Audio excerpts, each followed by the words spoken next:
어느 두 사람이 똑같이 길을 가고 있었습니다.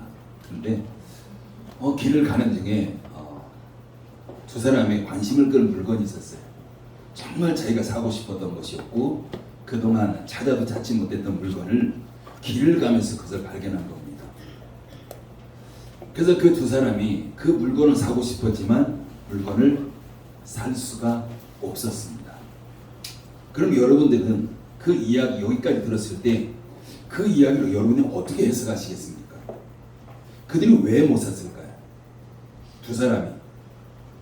우리가 두 가지로 생각해 볼 수 있습니다.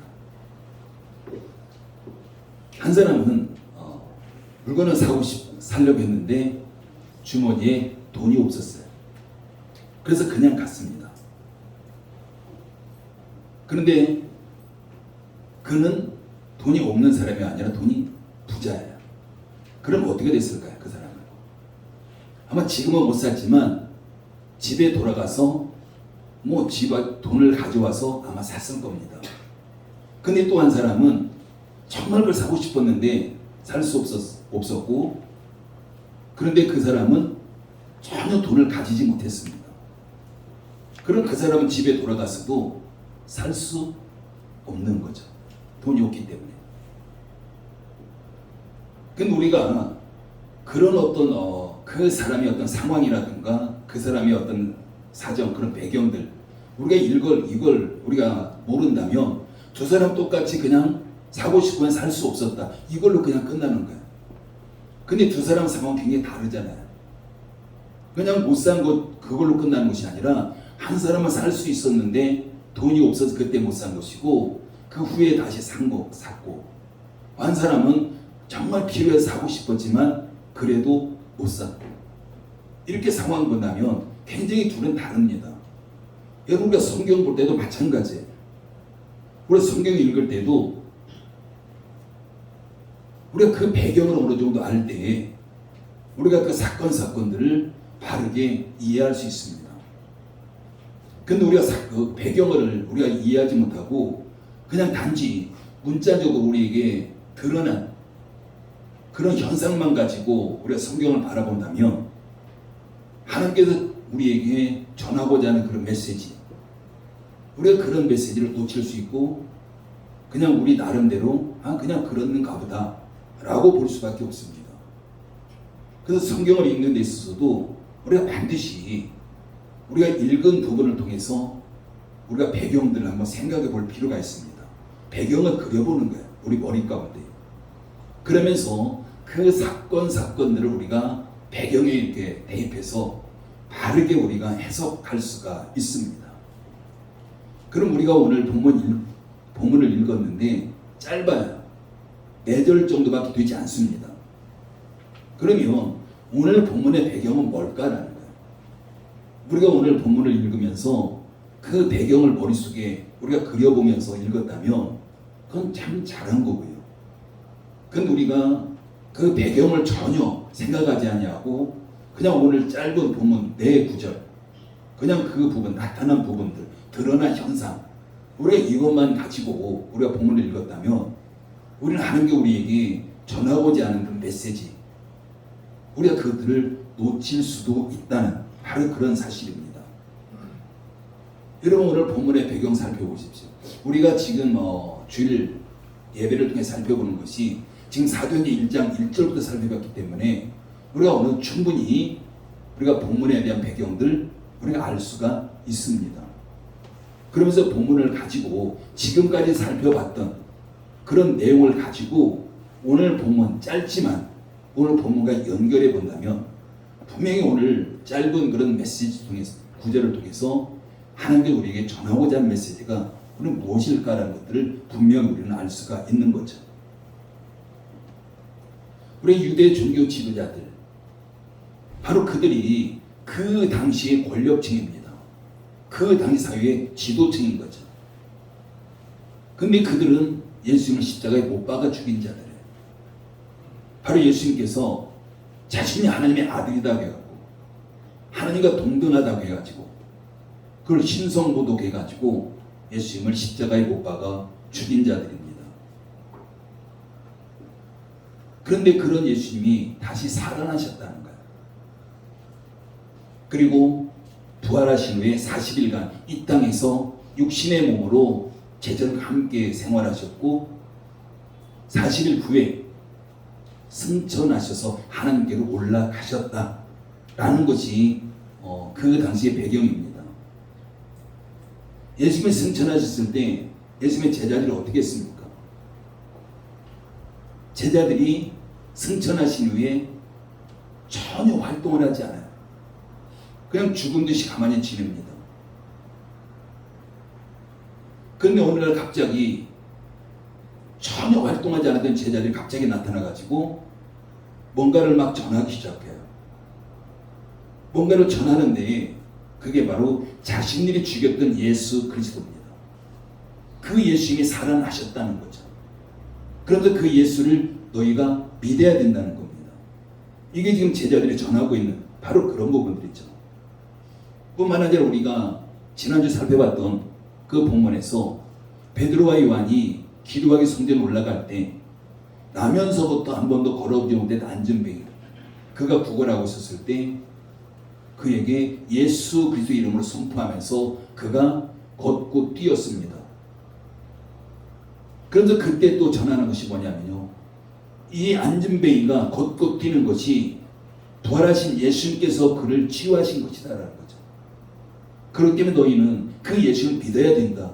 이걸 지금 전하고 있는 겁니다. 여러분, 이때 사람들이 얼마나 많이 모였습니까? 오순절 명절을 지키기 위해서 정말 많은 사람들이 지금 예루살렘에 모여있는 바로 그런 상황이었습니다. 근데 그 많은 사람들 앞에서 예수님이 부활하셨고 예수님이 이 안전뱅이도 치유하셨고 지금도 여전히 예수님은 역사하고 계신다. 그 예수님을 너희가 믿어야 된다. 이걸 지금 제자들이 전하고 있는 겁니다. 여러분, 그때 종교 지도자들 생각이 어땠을까요? 지금 제자들이 정말 눈에 가시처럼 느껴질 수밖에 없습니다. 예수님을 십자가 못 박아 죽인 자들이에요. 그런데 쉽게 말하면 유대 종교 지도자 너희가 틀렸다는 거예요. 너희가 잘못했다는 겁니다. 지금 그걸 제자들이 아주 큰 소리로 외치고 있는 바로 그런 상황입니다. 여러분 1절 말씀 읽어볼까요? 1절에 있습니다. 시작. 사도들이 백성에게 말할 때에 제사장들과 성전 맡은 자와 사두개인들이 이르러. 사도들이 백성에 말할 때 이건 설교하는 거예요. 지금.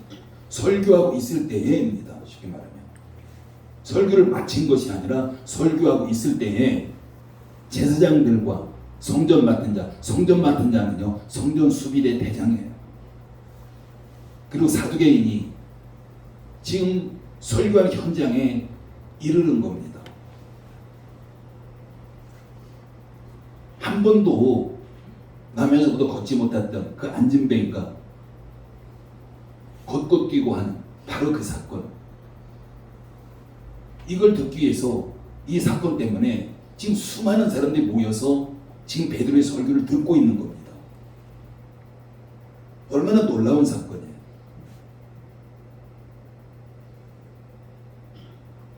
여러분 한번 생각해 보십시오. 지금 유대 종교 지도자들, 즉 제사장들, 성전 맡은 자들, 사두개인들, 이들이 갑자기 나타났을까요? 갑자기 나타나지 않았습니다. 제자들이 계속해서 예수가 부활했다. 그래서 너희는 그 예수를 믿어야 된다. 이걸 전하고 다니니까 요주의 대상인 거예요, 제자들이. 그래서 계속해서 그들을 감시하고 있는 바로 그런 상황이었고, 그래서 설교하고 있을 때 수많은 사람들이 모여서 그 메시지에 빨려 들어가고 있을 때 그때 그 설교 현장 가까이로 다가온 바로 그런 부분들인 거죠.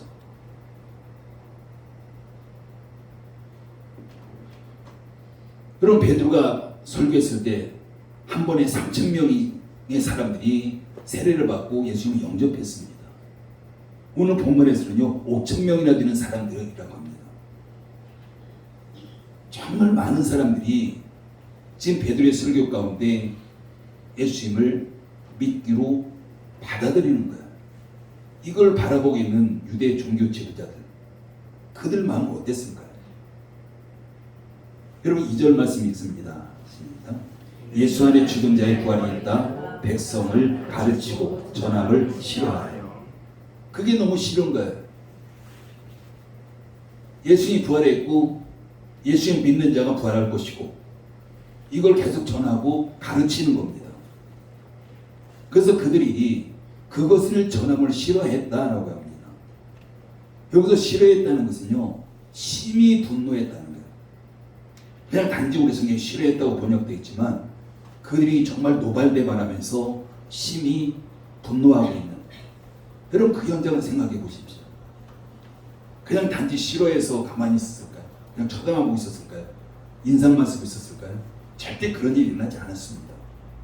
정말 분노하면서 아마 큰 소리 쳤을 것이고 그 모인 사람들을 다 해산시켰을 것이고, 지금 그런 전장이 지금 사건이 일어나고 있는 바로 그런 부분들입니다. 여기서 사두개인이라는 사람들은요, 사두개인들 무리들은 지극히 현실적인 사람들이에요. 현세 중심적인 사람들입니다. 그런 자들이 예수님의 부활을 믿을까요? 당연히 그들은 부활 믿지 않습니다. 인간의 부활 믿지 않는 거예요. 죽으면 끝이라고 생각하는 바로 그런 자들이 사두개인들입니다. 그렇기 때문에 부활했다라고 전하는 것, 그 또한 사두개인들은 너무 싫은 거죠. 여러분 죽은 자가 살아난다. 여러분들 어떻습니까? 믿을 수 있나요? 그냥 단지 우리가 성경을 통해서 내가 알기 때문에가 아니라 정말 내가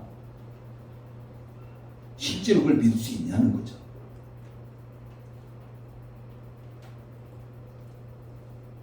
이 세상에 많은 사람들이 예수님 부활했다 안 믿습니다. 심지어는 우리가 믿는 사람들까지도, 예수를 믿는다고 하는데 그걸 연구하는 신학자들까지도 그 부활 믿지 않는 사람 너무 많아요. 지금 사두개인들과 같은 바로 그런 사람들입니다. 지극히 현실적인 거예요. 정말 과연 나는 예수님을 믿는다고 하는데 예수의 부활을 내가 믿고 나의 부활을 정말 고백할 수 있을 것인가? 이건 우리에게 정말 진지하게 우리가 질문해 볼 필요가 있습니다. 여러분 지금 제자들은요, 부활을 믿기 때문에 전하는 거예요. 그냥 단지 자신들의 어떤 직업, 이게 아닌 거죠. 지금 생명이 위협 앞에 있습니다. 자신들도 예수님처럼 죽을 수도 있는 지금 그런 상황인 거죠. 그걸 모르는 제자들이 아닙니다. 지금 생명의 위협 앞에서 부활을 전하고 있는 거죠.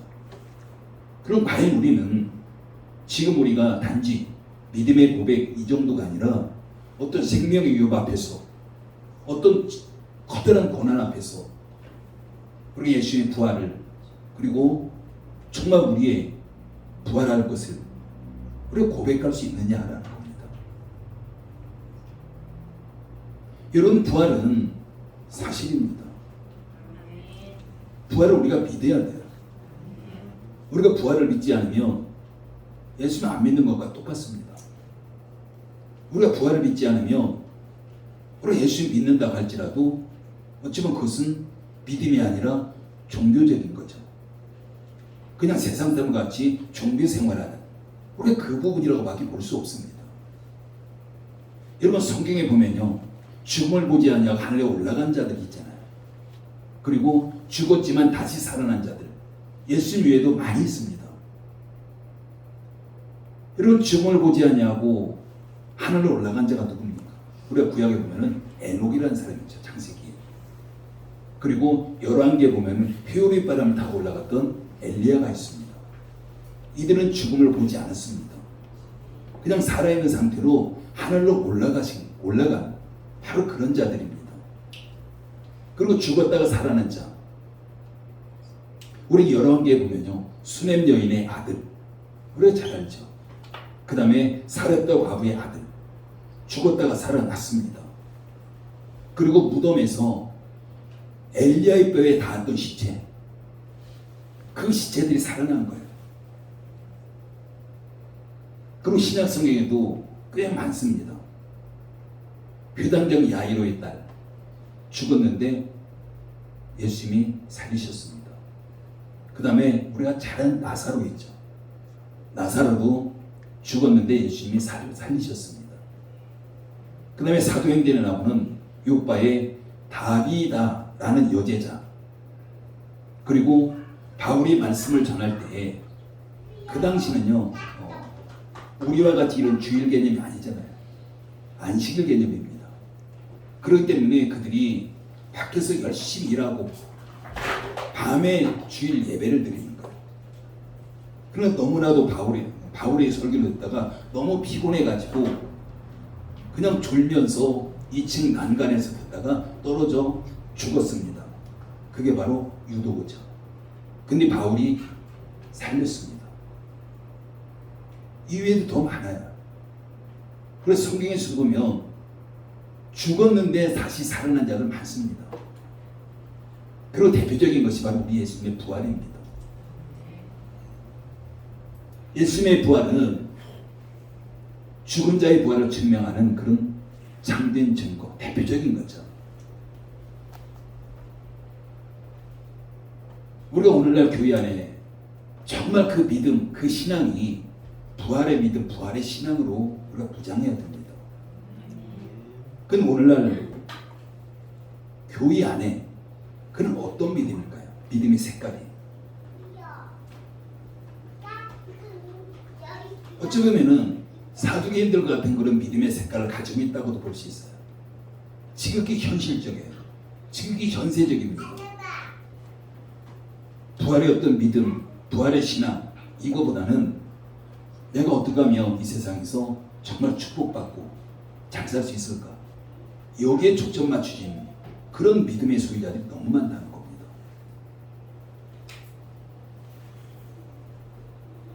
그렇기 때문에 오늘날 우리가 교회 안에 사두개인들 같은 믿음의 세력들이 너무 많습니다. 우리가 어떤 문제가 일어났을 때 교회 안에 믿음으로 행하기보다는 지극히 현실적으로 어떤 의사결정이 일어나요. 우리가 믿음으로 어떤 일을 행하기보다는 물질 중심적으로 어떤 의사결정이 일어납니다. 그것은 사회에서 하는 거예요. 교회가 아닌. 교회의 가치는요, 바로 믿음으로 행하는 거예요. 여러분, 세상 법정에 있을 때요, 교회에서 어떤 분란이 일어나서 재판이 있을 때 가장 먼저 보는 것이 교회의 정관을 보고요. 그 다음에 효율력을 봅니다. 그리고 효율력 가운데 예수님의 이름으로 기도하고 예수님의 이름으로 기도하는 것이 맞춰지는 것, 시작과 끝. 이게 있을 때 정상적인 효율력으로 인정을 합니다. 그게 빠지면 세상에서 효율한 것과 똑같이 돼버리는 거예요. 어떤 믿음이라는 요소가 빠졌다는 거예요. 그러니까 세상에서도 교회를 바로 그 믿음이라는 것을 중심으로 놓고 보는 바로 그런 부분들입니다. 근데 정작 우리는 어떤 결정할 때 믿음보다는 우리 현실적으로, 현세적으로 우리가 그게 바로 중심이 돼가지고 세상 가치로 어떤 걸 결정하는 이런 부분이 너무 많은 겁니다. 그렇기 때문에 정말 교회 안에서는 세상의 어떤 지식, 경험, 물론 이런 것도 중요하지요. 이성적인 논리도 중요합니다. 그러나 그보다 더 중요한 것은 바로 성경적인 가치관이에요. 바로 믿음입니다. 그럼에도 불구하고 자신의 이해가 되지 않는다고 해서, 상식적이지 않다고 해서 그것을 배제하고 이해되는 쪽으로, 상식적인 쪽으로 어떤 의사결정이 일어나는 것이 너무나도 많습니다. 여러분, 실제적으로 신학자들 중에요, 성경을 다 믿지 않는 사람이 너무나도 많아요. 특히 출애굽 사건 같은 경우, 홍해가 갈라지는 사건, 이걸 믿음으로 받아들이는 것이 아니라 하나님이 행했다고 보는 것이 아니라 그건 하나의 신화로 보는 사람이 너무 많습니다. 그냥 그건 신화라는 거예요. 신화가 성경 말씀 속에 들어왔다는 겁니다. 그런 사람들이 너무 많잖아요. 우리 예전에도 그랬잖아요. 우리 감리교 신학자 중에 그 교수, 감신대 교수 중에 구원은 불교에도 있다. 모든 종교의 구원은 다 있다. 그러면 예를 든 것이 등산하는데 정상에 올라가는 길이 여러 개 있지 않느냐. 어떤 방법으로 어디로 가든 정상만 가면 되는 거 아니냐. 그렇기 때문에 어떤 종교를 통해서든 다 구원이 있기 때문에 결국에는 정상에서 만날 것이다. 이걸 주장했고요. 그걸 학생들에게 가르쳤습니다.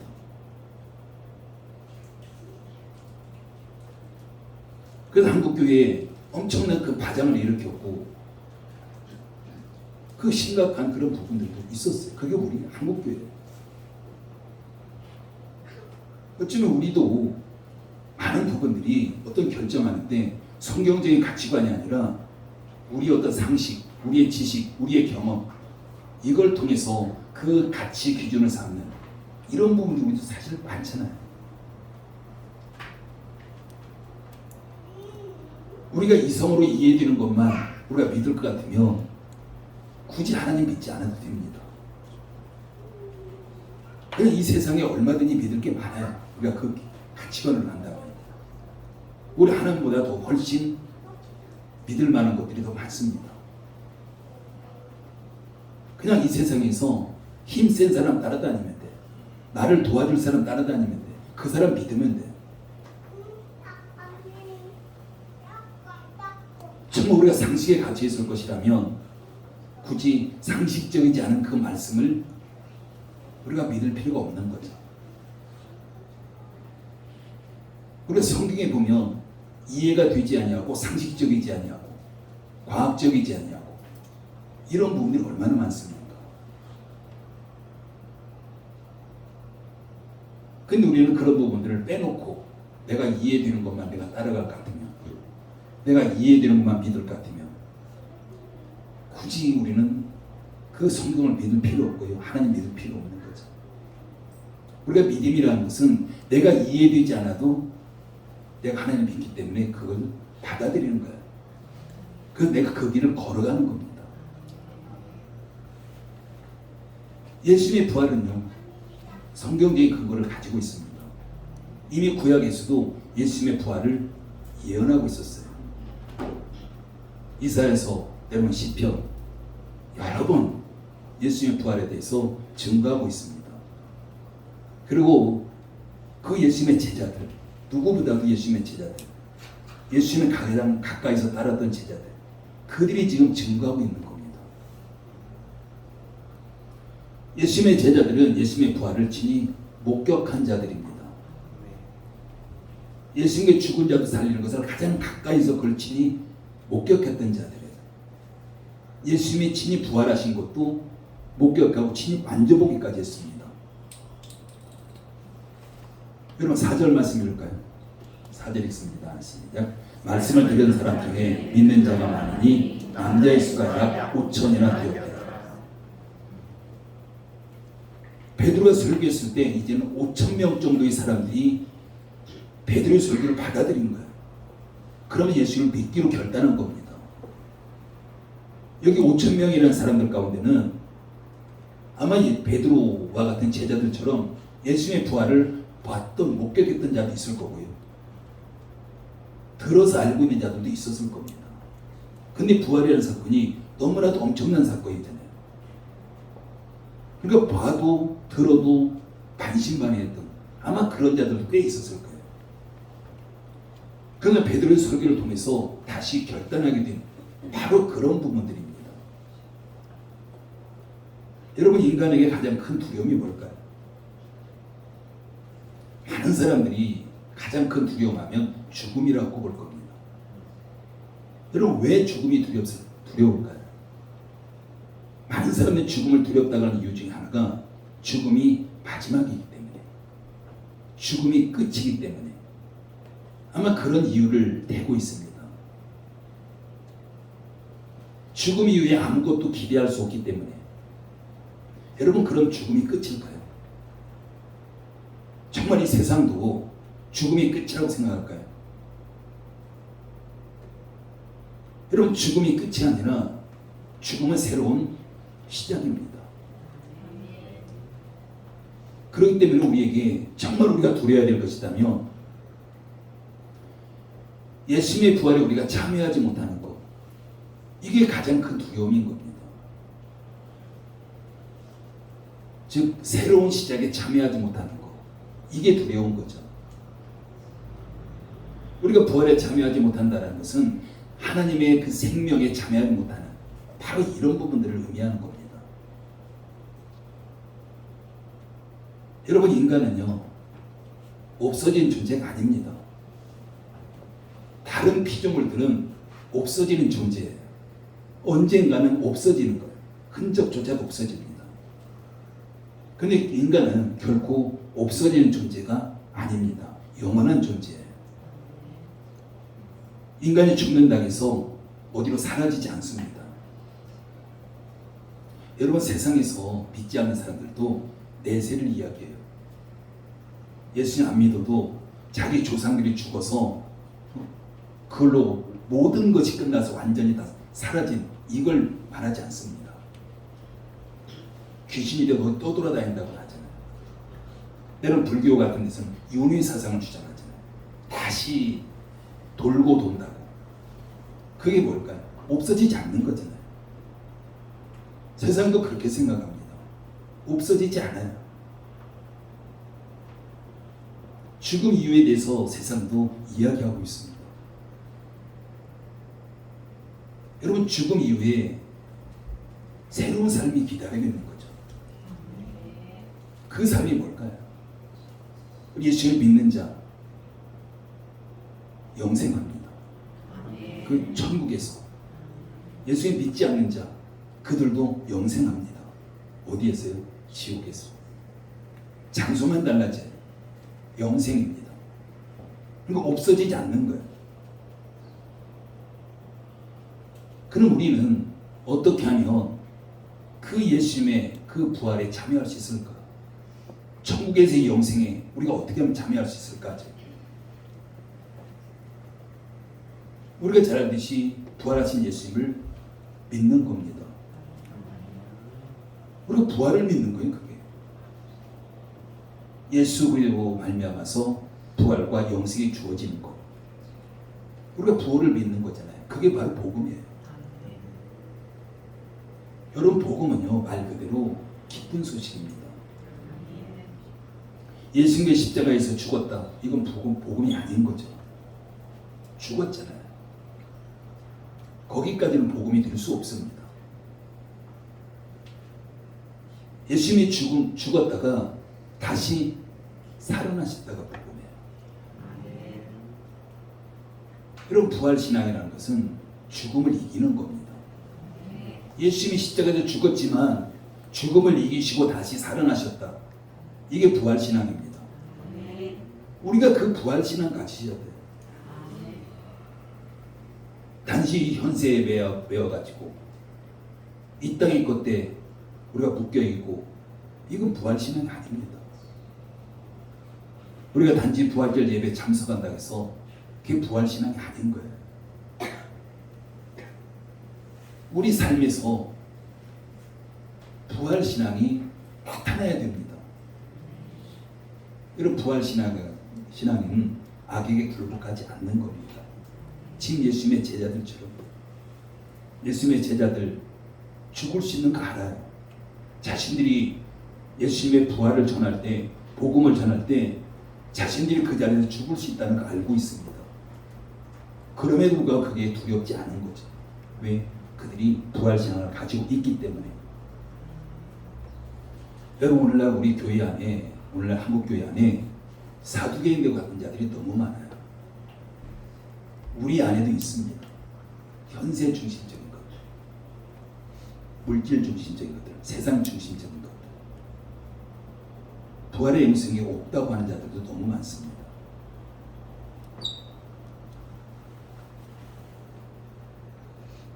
여러분, 부활신앙이 복음입니다. 예수님이 십자가에 죽으신 것은 끝났다면 그건 절대 복음이 될 수 없습니다. 예수님께서 부활하셨듯이 나도 부활한다. 이게 복음인 거예요. 지금 힘들고 어렵지만, 어려운 문제 앞에 있지만 이것이 끝이 아니라 새로운 시작이 나를 기다리고 있다는 거. 그 새로운 시작을 바라보는 거. 이게 바로 부활입니다. 부활신앙인 거죠. 오늘 본문 말씀 당시 상황은 예수님을 신성 모독의 땅에서 십자가에 못 박아 죽인 자들, 그들이 사유의 기득권을 가지고 있는 자들이었습니다. 권력층을 형성한 자들이에요. 그 권력을 가진 자들이 지금 제자들을 졸졸졸 따라다니는 거예요. 그들이 하는 거 하나하나 다 감시하고 있는 바로 그런 상황입니다. 그 권력자들의 눈에 가시처럼 보였던 것이 지금 제자들입니다. 자신이 죽였던 예수님, 그가 다시 살아났다 그러면서 그를 믿어야 된다고 한다는 것은, 지금 제사장들, 권력층들, 그들이 너희가 잘못했어, 너희가 틀렸어, 또한 이걸 전하는 것도 됩니다. 그렇기 때문에 제자들이 그런 상황에서 당연히 죽을 수도 있다는 것을 너무나도 잘 아는 거죠. 여러분, 실제적으로 제자들이 부활신앙을 갖기 전에 그들이 어떠했습니까? 예수님의 십자가에서 죽기 위해서 붙잡혀 갔을 때 베드로는 계집종 앞에서 3번씩이나 나 예수님 모른다는 거죠. 저주까지 했습니다. 왜 그랬을까요? 살기 위해서죠. 자기도 예수님처럼 그 제자라고 하면 죽을 수도 있기 때문에 살기 위해서 모른다고 했고 저주까지 했던 그런 베드로입니다. 그다음 다른 제자들도요. 예수님이 붙잡히니까 살기 위해서 그냥 흩어져 버린 거예요. 자기 생업으로 돌아가 버린 겁니다. 그런 제자들입니다. 근데 그런 제자들이 부활신앙으로 무장했을 때 그 권력층들의 그 죽음 앞에, 그 위험 앞에 당당히 맞서서 그 복음을 증거할 수 있었던 겁니다.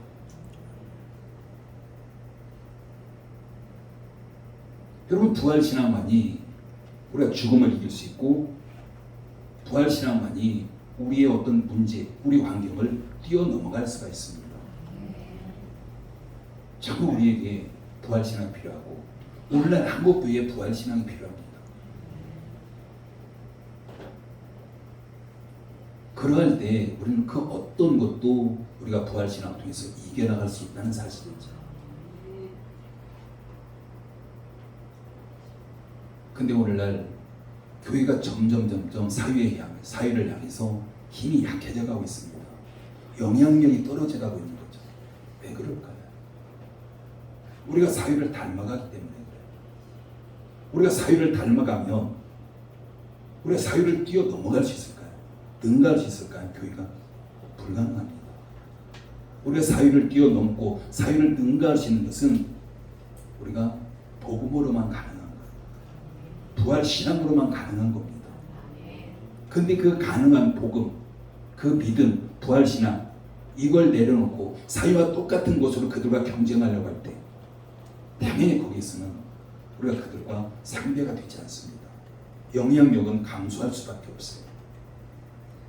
그런데 오늘날 여전히 교회가 세상의 어떤 가치관, 세상의 어떤 물질적인 것들, 이런 것들을 통해서 사회와 뭔가 경쟁이 이루어집니다. 당연히 경쟁이 되지 않는 거죠. 영향력 감소할 수밖에 없는 겁니다. 부활신앙으로 무장하지 않았기 때문에 세상과 적당히 타협하는 거예요. 세상적인 방법을 받아들입니다. 그거로는 그들을 이길 수가 없는 거죠. 하나님께 우리 한 사람 한 사람 예수님의 머리로 한 우리를 교회라고 하잖아요. 그럼 나 한 사람도 부활신앙으로 무장할 때 세상에서 몰려오는 어떤 환경들, 어떤 문제들, 어떤 역경들, 우리가 그때 우리가 그것을 이겨나갈 수 있다는 사실입니다. 그래서 우리 한 사람 한 사람이 부활신앙으로 무장을 해서 보다 강력한 그런 열린 문기가 되어질 때 우리는 복음을 들고 세계 어느 곳을 가더라도 그 복음으로 그 지역을 정복해 가게 될 줄 믿습니다. 기도합니다. 아버지 하나님 은혜를 감사를 드립니다. 제자들이 두려워서 숨었던 자들이었습니다. 두려워서 거짓말까지 하고 예수님을 저주까지 했던 자였습니다. 그럼에도 불구하고 그들 앞에서 당당하게도 맞서서 예수님을 전할 수 있었던 것은 예수님의 부활을 목격했기 때문에, 그 부활 신앙을 무장했기 때문에 그게 가능한 것이었습니다.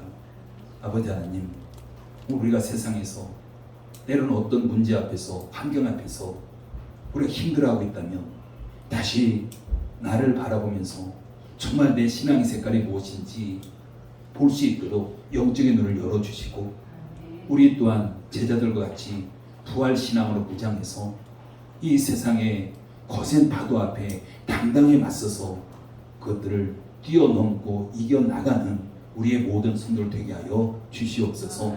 예수님의 이름으로 기도드립니다. 아멘. 예, 준비.